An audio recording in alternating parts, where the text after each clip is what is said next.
Por ejemplo, yo he visto casos, se dice que la marihuana, por ser una planta natural, que las consecuencias no son tan nocivas.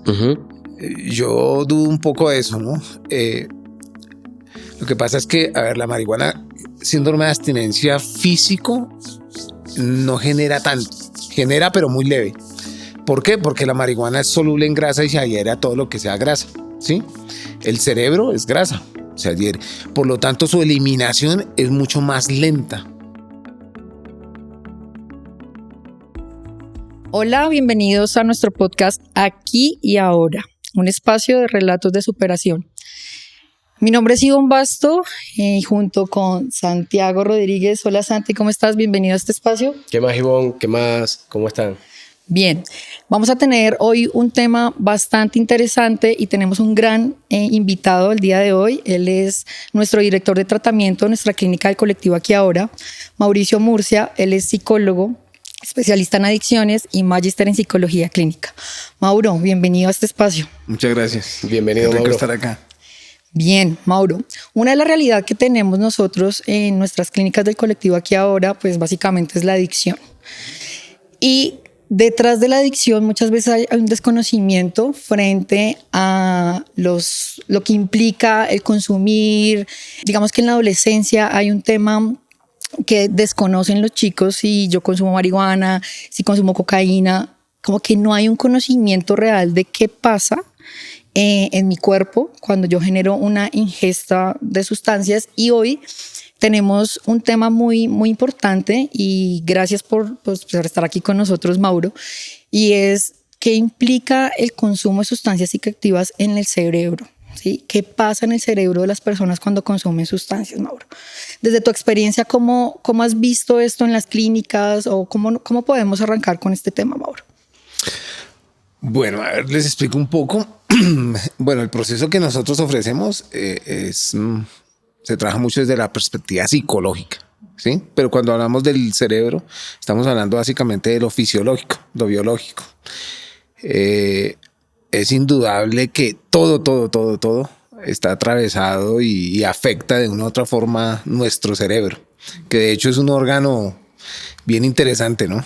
Porque, pues como sabemos bien, es el que capta, asimila, procesa, responde toda la información, todos los estímulos que captamos del medio, incluido el aprendizaje, incluido vivencias, experiencias, todo eso moldea nuestro cerebro. Desde el primer ser humano que habitó la Tierra hasta el que acaba de nacer está influido por eso, ¿no? Por eso las adicciones, que desde hace ya un par de décadas se pudo determinar que es una enfermedad porque afecta específicamente algunas funciones cerebrales.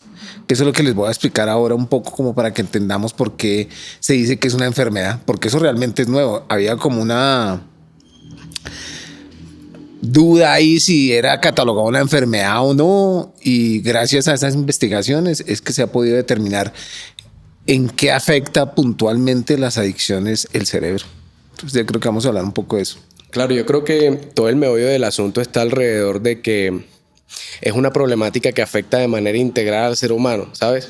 Y la oportunidad del día de hoy desde el podcast Aquí y Ahora es conversar particularmente, entre otras cosas, de esta parte biológica que se ve afectada a raíz del consumo de sustancias o incluso en la misma adicción cuando ya ha habido un consumo prolongado o cuando ya una problemática se ha establecido. Pero me parece muy interesante, Mauro, porque evidentemente es la oportunidad de enfocarnos sobre un aspecto del consumo y tal vez de la adicción del que, entre otras cosas, aunque se ha venido hablando un poco más, tal vez no se le da tanto el peso.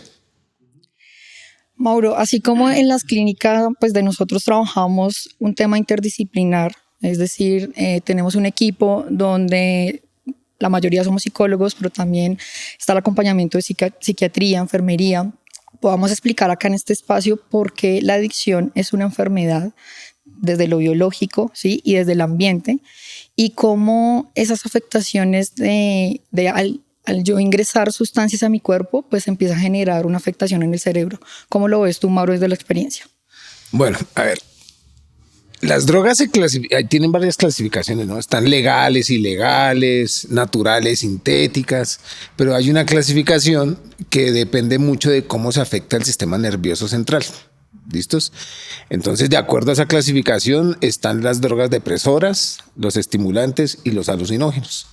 Las drogas depresoras, como su nombre lo indica, como que tienden un poco a enlentecer, a deprimir el sistema nervioso, lo que quiere decir que la comunicación entre las neuronas, que es un tipo de células especializadas en comunicación, específicamente el sistema nervioso central, los mensajes se transmiten mucho más despacio cuando se consumen drogas depresoras, entre ellas el alcohol, algunos opioides, bueno, algunos, no todos los opioides, algunos barbitúricos, sedantes, ansiolíticos.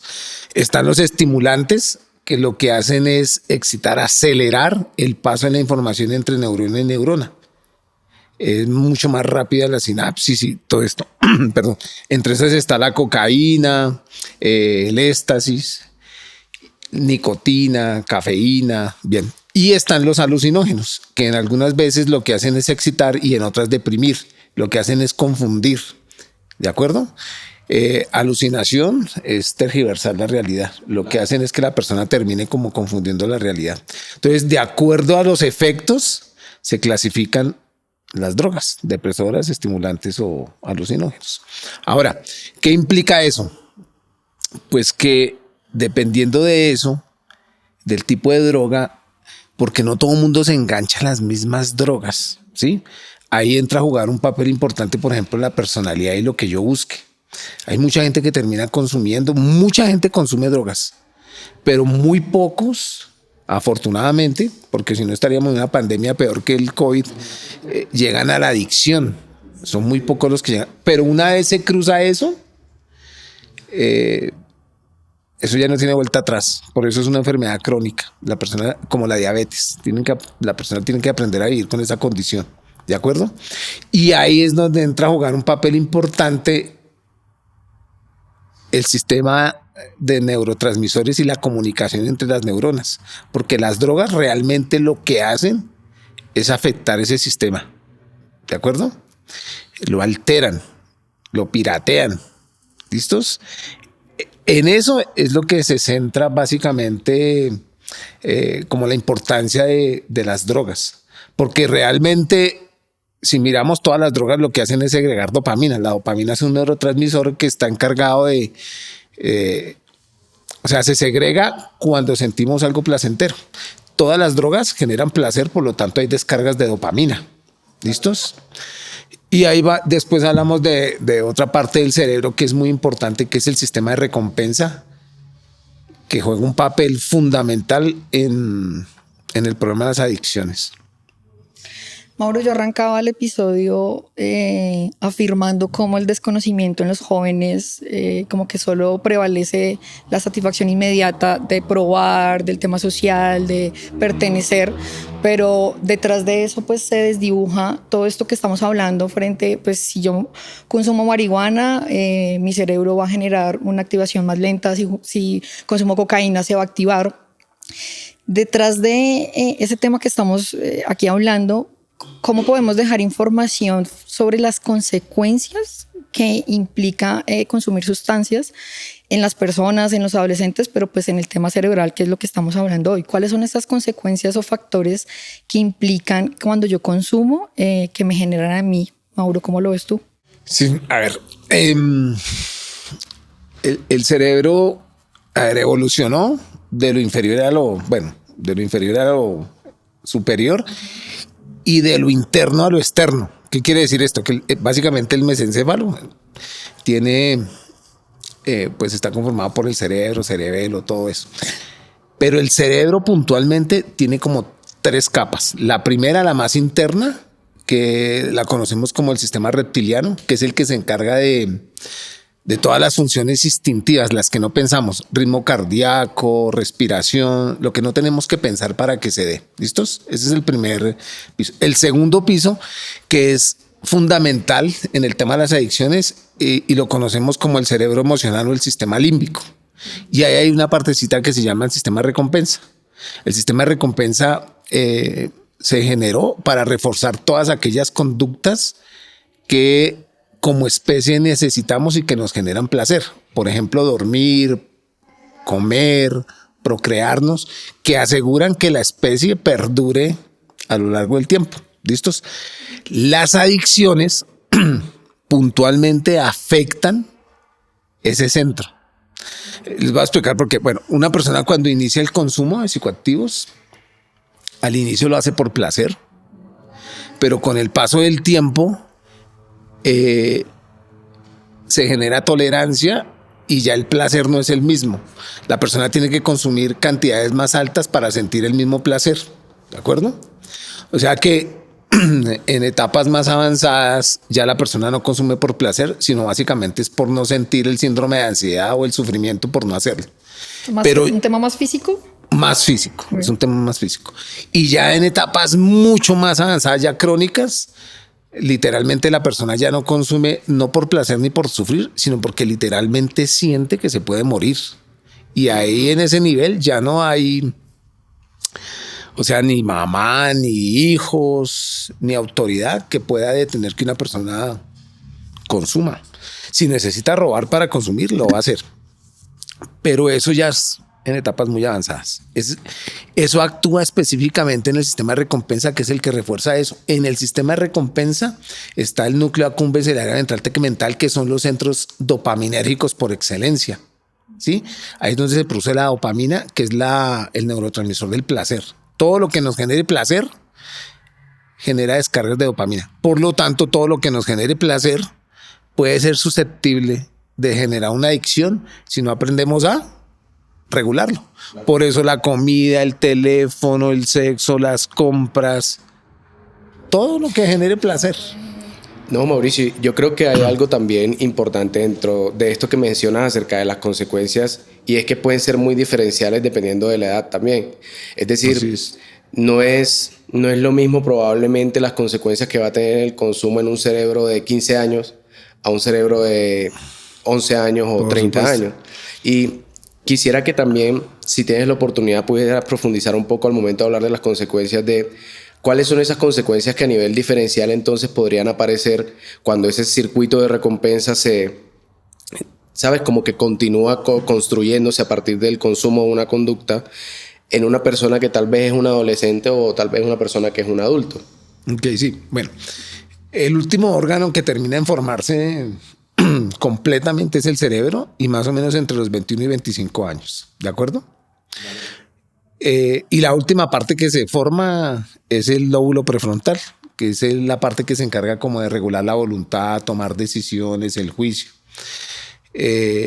Ahora ustedes imagínense que eso termina de formarse entre los 21 y los 25 años más o menos. Ahora ustedes imagínense que un adolescente que tiene 12, 13, 14 años inicia el consumo de sustancias psicoactivas, ¿sí? Entre más temprano inicie una persona el consumo de drogas legales, es mucho más probable que inicie el consumo de drogas ilegales más rápido. Entre más rápido inicie el consumo de drogas ilegales, más probabilidad hay de que pueda haber daño cerebral, ¿sí? Por eso, mucha de la prevención hoy en día apunta a demorar un poco el inicio del consumo de drogas legales. Hoy en Colombia, por ejemplo, creo que es a los 18 años, y en Europa hay algunos países incluso ya lo están corriendo a los 21.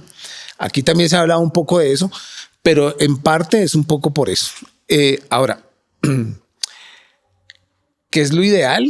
Pues obviamente que una persona inicie el consumo de drogas legales o ilegales lo más tarde que se pueda, ¿sí? Entre más tarde, menos probabilidad hay de que haya daño cerebral. Pero igual, pues se han dado casos, ¿no? Nosotros, por ejemplo, en la clínica tuvimos un caso de un señor que por primera vez consumía alcohol a los 37 años y a los 42 ya estaba interno. O sea, en 5 años generó un problema de adicción al alcohol tremendo. O sea, tampoco eso garantiza que una persona no pueda generar problemas de adicción si lo hace tarde, ¿no? Si inicia tarde. Sí, yo creo que toda esta conversación va alrededor de que ciertamente entre más temprano consumas hay una relación científica que se ve alrededor de que es más riesgoso. Pero ciertamente al momento de abordar el tema del consumo de sustancias siempre va a haber un riesgo como de desarrollar una adicción.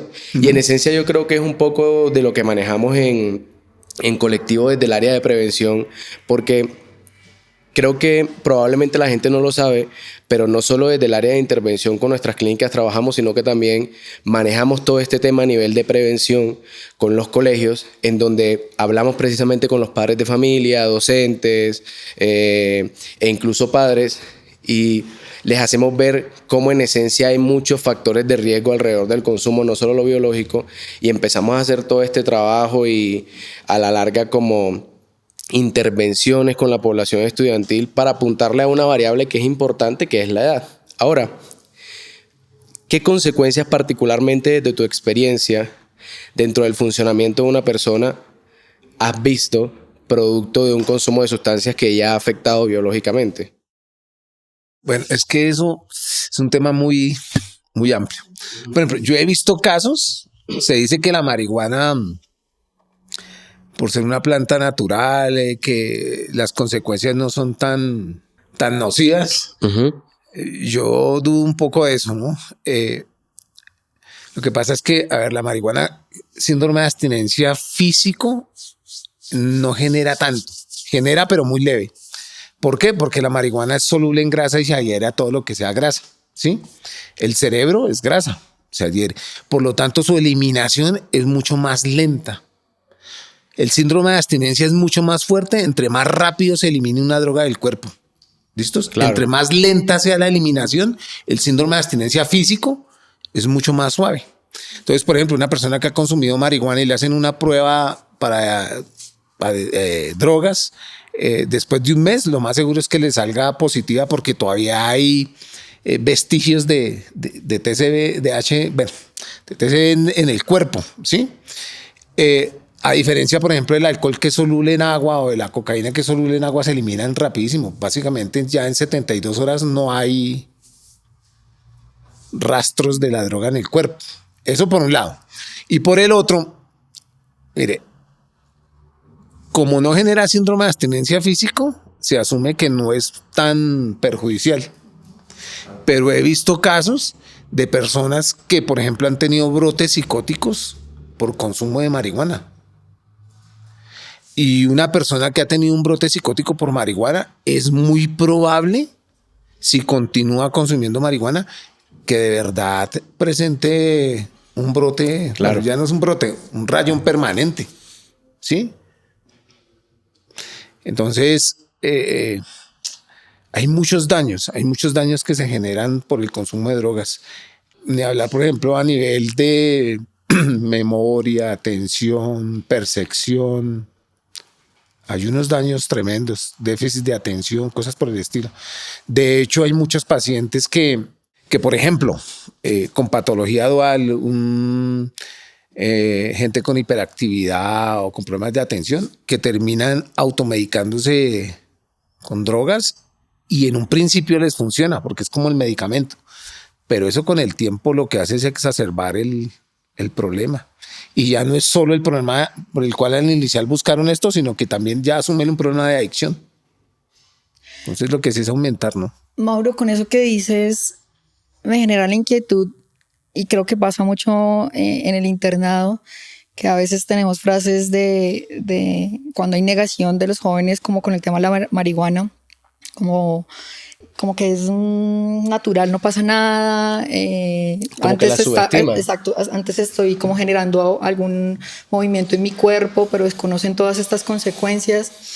Cuando hay un proceso de recuperación y hay un proceso de cambio, ¿qué pasa con el cerebro de las personas? Porque pues si llevan tiempo, si llevan generando todo este tema de consumo, así como cuando uno consume hay una afectación, las personas pueden recuperar este tema cognitivo, como que podamos dar información sobre si tú haces un proceso de recuperación, desintoxicación también psicológico, ¿qué pasa en ti, qué pasa en tu cuerpo después de parar?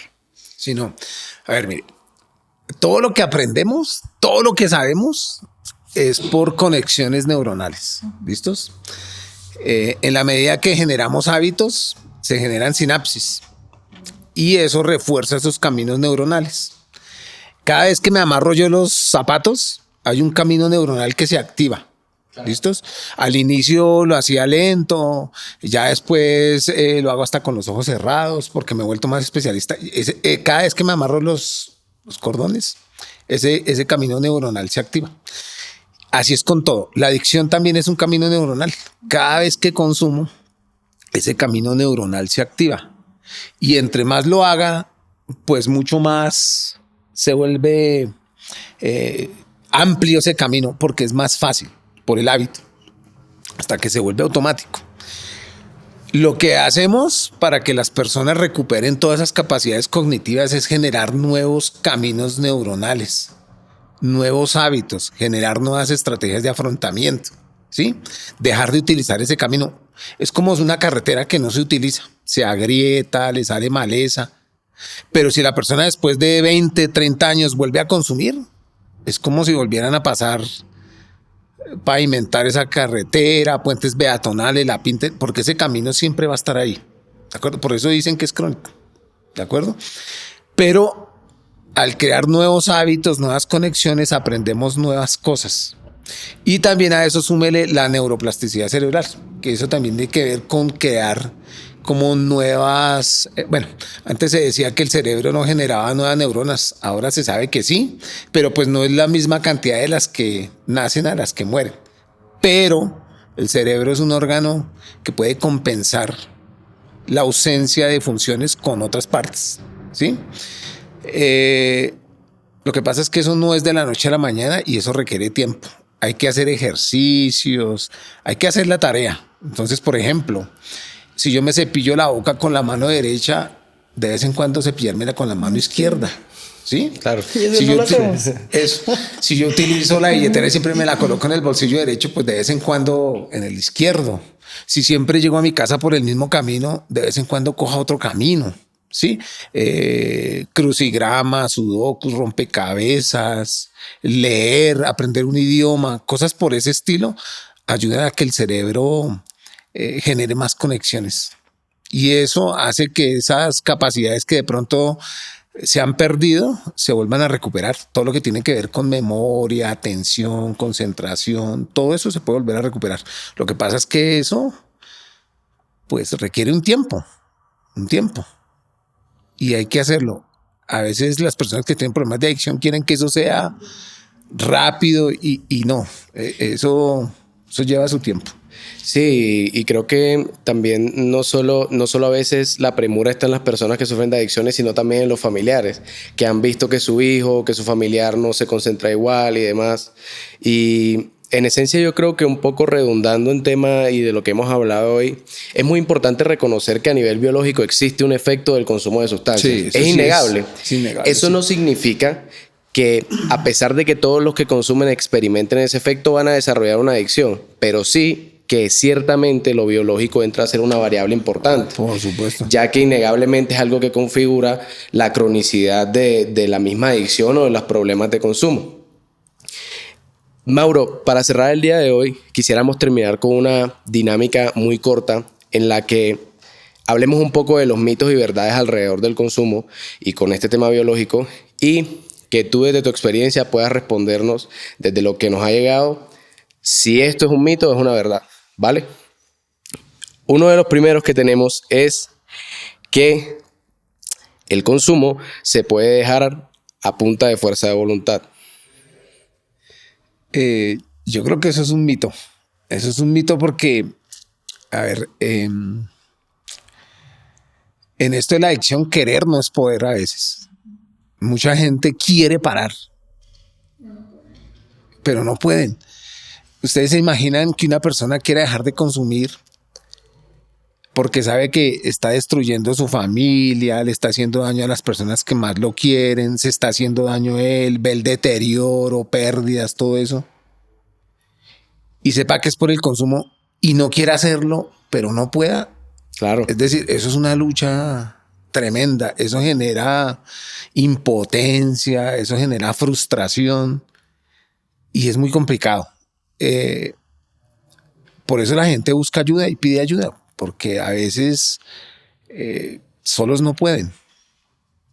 Es muy poca la gente que a fuerza de voluntad lo logra, que esos casos son contaditos con la mano. Y a eso tiene un nombre, ¿no? Que se llama remisión espontánea. Remisión espontánea. Que eso es contado con la mano. Sí. Eso no lo logra mucha gente. Eso son casos más bien aislados. La mayoría de la gente pide ayuda porque solos no pueden. Ahora, ¿todo daño causado por las drogas es reversible? ¿Es un mito o verdad? Yo diría que eso es un mito también, porque no todos los daños son reversibles. Hay gente que cruza un umbral y ahí quedaron mal. Es decir, yo creo que no hay que correr muchos riesgos porque eso es como una lotería, hermano. Yo no sé si genéticamente, si el contexto me ayude a generar un problema de adicción, porque esto no es...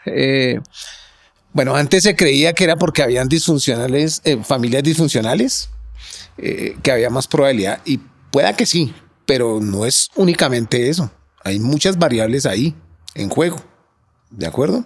Entonces yo creo que una persona que cruce esa lineecita, yo creo que puede quedar con secuelas, problemas, sí. Bueno, Mauricio, muchas gracias por acompañarnos en el capítulo del día de hoy. Ciertamente una opinión muy válida a la que nos refieres el día de hoy desde tu conocimiento y experiencia en el podcast Aquí y Ahora. Creo que el tema de hoy es una oportunidad para continuar abriéndonos a la reflexión con respecto al uso de drogas y el impacto que realmente tiene en nuestras vidas.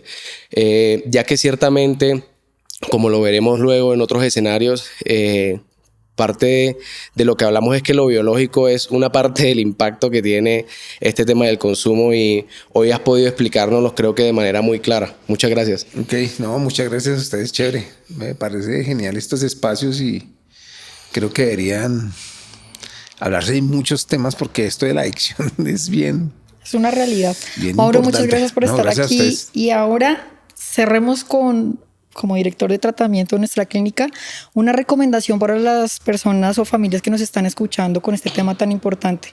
Si hay un adicto en casa, una recomendación que quieras dejar. Mire, yo lo que he visto es que a veces tendemos a subestimar esto de la adicción y creemos que es como una etapa de la vida y que se va a ir sola. Yo creo que es bueno retomar este tipo de situaciones desde el inicio, no dejar que avancen, porque a veces esto de la adicción tiene una connotación bien discriminatoria y peyorativa, ¿no? Y genera una mala imagen, entonces tendemos a ocultar esto, pero a veces en ese afán de tapar esto lo que terminamos es generando un problema mayor. Entonces yo lo que recomiendo es que si identificamos que alguien puede tener un problema, una adicción, lo que sea, yo creo que abordarla abiertamente desde el principio. Así nos ahorramos dolores de cabeza. Listo, Mauro. Muchísimas gracias por esta información tan importante. A todas las personas que nos están escuchando, que nos puedan seguir en nuestras redes, Colectivo Aquí Ahora y Mining Group. Nos vemos en otro capítulo.